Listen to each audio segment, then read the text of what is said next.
Hello students, good morning. Today in this video lecture, we have studied our second chapter, respiratory system. So, today we discuss these 3 points. First point is respiration, second one is respiratory system, and third point is steps of respiration.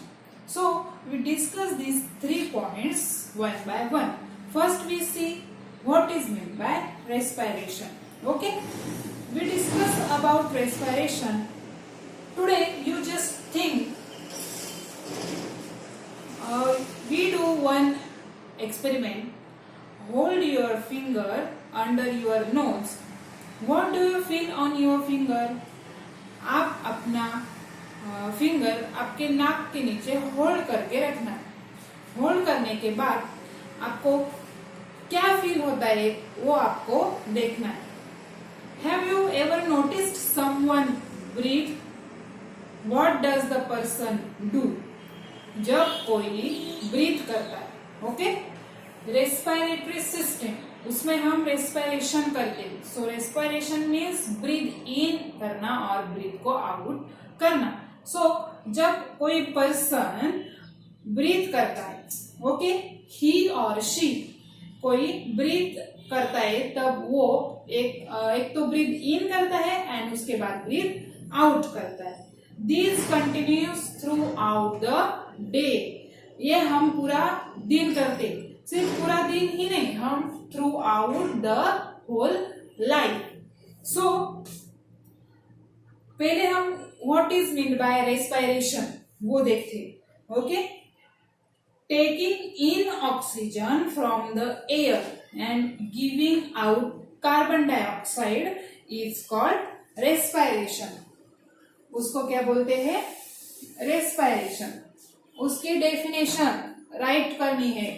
Respiration, what is mean by respiration? Definition क्या है? Taking in oxygen from the air and giving out carbon dioxide is called respiration. हम air में जो oxygen होता है उसको हम अपने अंदर लेते हैं और कार्बन डाइऑक्साइड को आउट करते हैं। उस पूरे सिस्टम को क्या बोलते हैं? Respiration. So write down the definition. Taking in oxygen,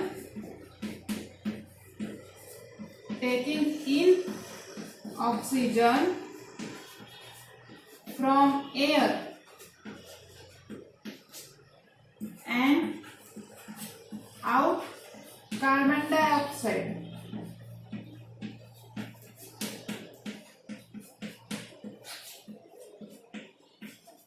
is called respiration.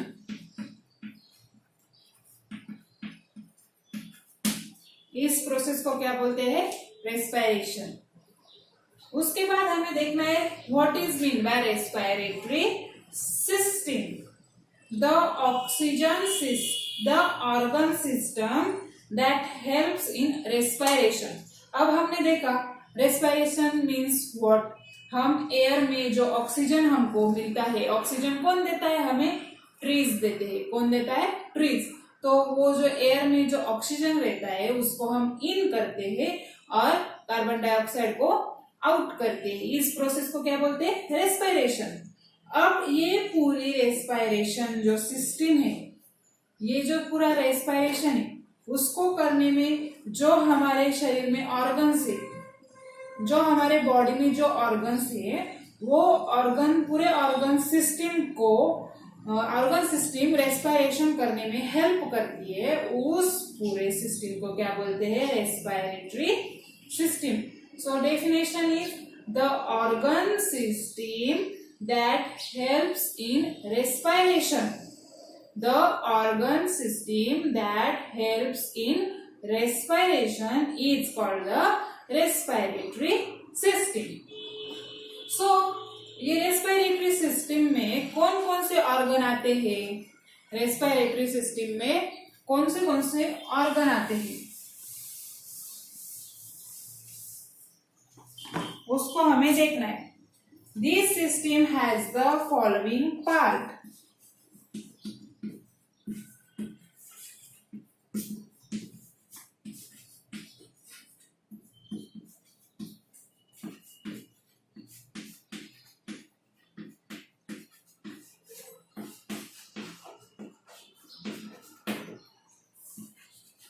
इस सिस्टम में अलग अलग के पार्ट्स आते हैं। पहला पार्ट्स कौन सा है?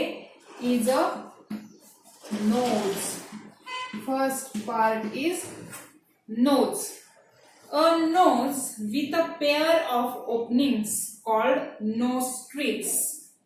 अब हमारा जो नोज है उसके स्टार्टिंग में हमारे नाक पे पेयर है, ओपनिंग्स के जो 2 पेयर है उस पेयर को क्या बोलते हैं? नॉस्ट्रिल्स। क्या बोलते हैं? नॉस्ट्रिल्स। सो रेस्पिरेटरी सिस्टम का पहला and most important organ part है nose, and pair of opening को क्या बोलते हैं? Nostrils. Second is windpipe. Second is windpipe. Second part है वाइंड पाइप। वाइंड पाइप को दूसरा वर्ड है ट्रैचिया। क्या है? ट्रैचिया। हम नोज से ब्रीथ इन और आउट करते हैं। नोज से हम इन किया तो उसके बाद वो जो एयर रहती है, जो ऑक्सीजन रहता है, वो अंदर जाने के लिए क्या रहता है? Windpipe. वाइंड पाइप से वो हमारे बॉडी में एंटर करता है, जाता है। So second part is windpipe. Then third is lungs. Third is lungs. Nose से हम ब्रीथ एयर ऑक्सीजन को अंदर लेते हैं, वाइंड पाइप से वो लंग्स तक जाता है। So there are a pair of lungs in our body. Pair का स्ट्रक्चर कैसा रहता है? लंग्स का स्ट्रक्चर कैसा रहता है? Sac like structure. कैसा? Sac like structure. वो सैक जैसे दिखता है। And located in the chest. हमारे चेस्ट में लंग्स का लोकेशन है। चेस्ट में लंग्स होते हैं। They are protected by the rib cage. हमारे बॉडी में जो रिब केज है उसके अंदर लंग्स रहते हैं। इसकी वजह से लंग्स को कोई हर्ट नहीं कर सकता, क्योंकि ऊपर से उसको कवर किया रहता है। किसने? रिब केज ने कवर कर रखे। They occupy most of the space in the chest. उसने हमारे चेस्ट में बहुत ज्यादा से ज्यादा स्पेस ऑक्यूपाई करके रखा है, क्योंकि लंग्स बहुत बड़ा होता है। इसकी वजह से उसको स्पेस भी ज्यादा लगती है। Both lungs are not of the same size. मैंने बोला लंग्स का पेयर रहता है। पेयर मतलब 2 रहते हैं लंग्स, और लेकिन both lungs are not of the same size. उसका साइज सेम नहीं रहता है। Left lung is smaller than right lungs. जो लेफ्ट लंग रहता है उसकी साइज थोड़ी स्मॉलर रहती है, राइट की बड़ी रहती है। सो समझ में आया लंग्स क्या क्या करते हैं? लंग्स का पहला लंग्स का स्ट्रक्चर सैक लाइक स्ट्रक्चर रहता है। वो लोकेटेड इन द चेस्ट रहते हैं। And this is the lungs are protected by the rib cage. Rib cage से वो प्रोटेक्ट रहते हैं। They occupy most of the space in the chest. And last, both lungs are not of the same size. This is the lungs information. Fourth and last part of the respiratory system is diaphragm. Diaphragm.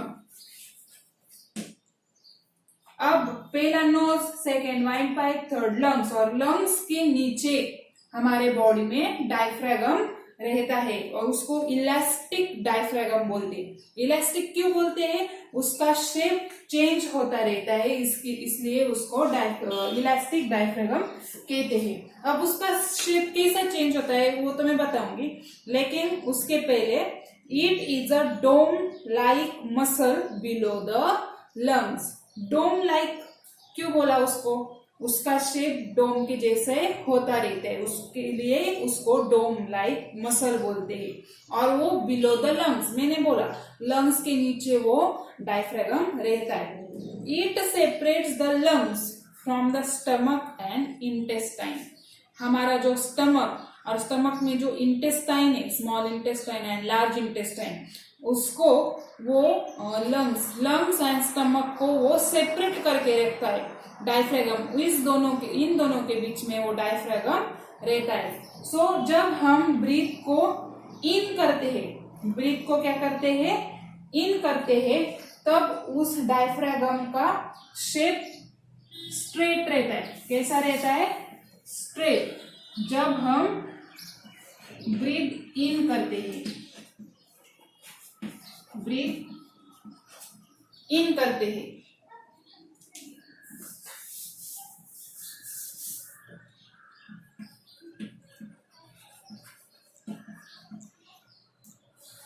जब हम breathe इन करते हैं तब उसका structure straight रहता है, और जब हम ब्रीथ को आउट करते हैं, क्या करते हैं?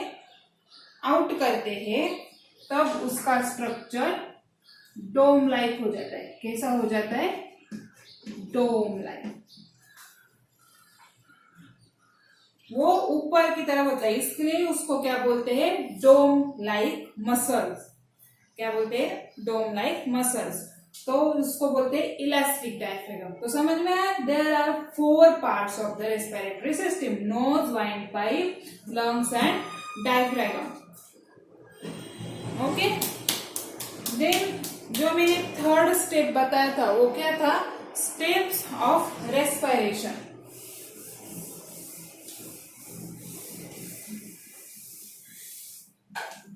अब हमें क्या देखना है? Steps of respiration.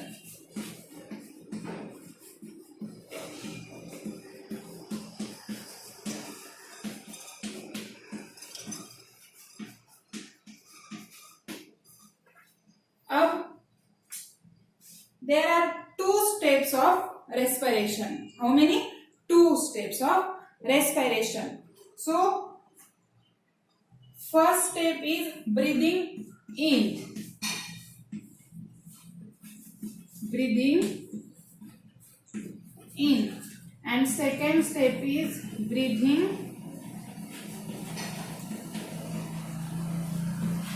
out.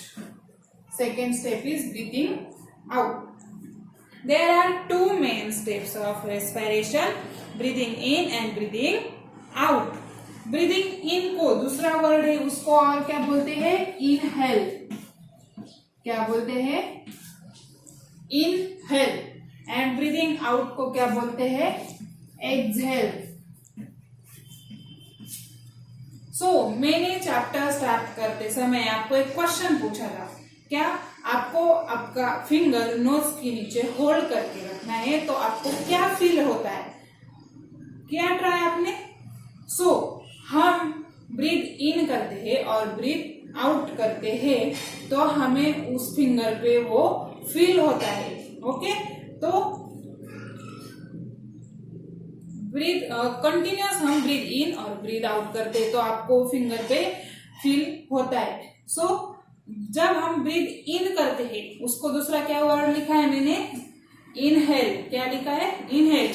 जब हम इनहेल करते हैं तब हम ऑक्सीजन अंदर लेते हैं। क्या अंदर लेते हैं? ऑक्सीजन। तो वो ऑक्सीजन कहा जाता है? Oxygen go into the lungs. Oxygen into the lungs. क्या है? Oxygen into the lungs.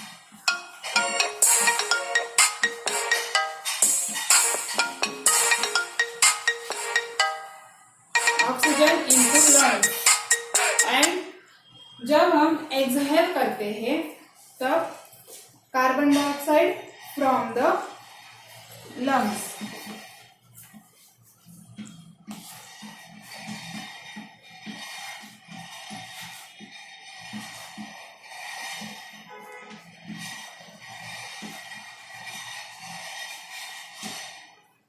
So these are the 2 main steps of respiration.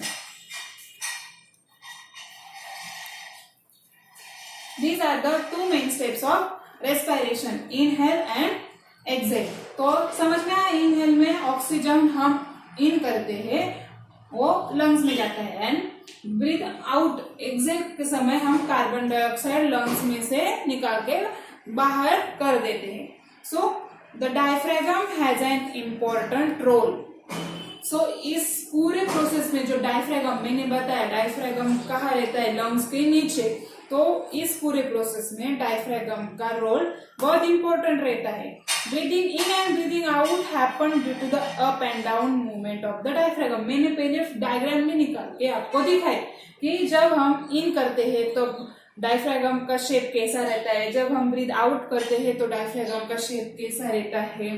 वो अप एंड डाउन डायफ्रागम रहता है, होता रहता है पूरे हमारे डे में. और जब हम पूरा वक्त ब्रीद आउट और ब्रीद इन करते हैं तब वो ऊपर नीचे होता रहता है. इसके लिए उसको इलास्टिक डायफ्रागम भी कहते हैं. It moves down to take in oxygen. मैंने बताया वो डाउन होता है जब हम ऑक्सीजन इन करते हैं, एंड इट मूव्स अप जब हम कार्बन डाइऑक्साइड रिलीज करते हैं तब वो अप होता है. सो ये थे हमारे रेस्पिरेटरी सिस्टम. रेस्पिरेटरी सिस्टम में कौन से पार्ट इंपॉर्टेंट है, respiratory means what, respiration means what, उसमें कौन कौन से स्टेप्स में है, ये अब हमने आज की इस वीडियो में देखा है. सो in tomorrow's lecture we see the application, breathing rate, okay, what is mean by stethoscope, ये कहाँ पे यूज करते हैं, उसको हम कल के पार्ट में देखेंगे. so you study this system about this respiratory system.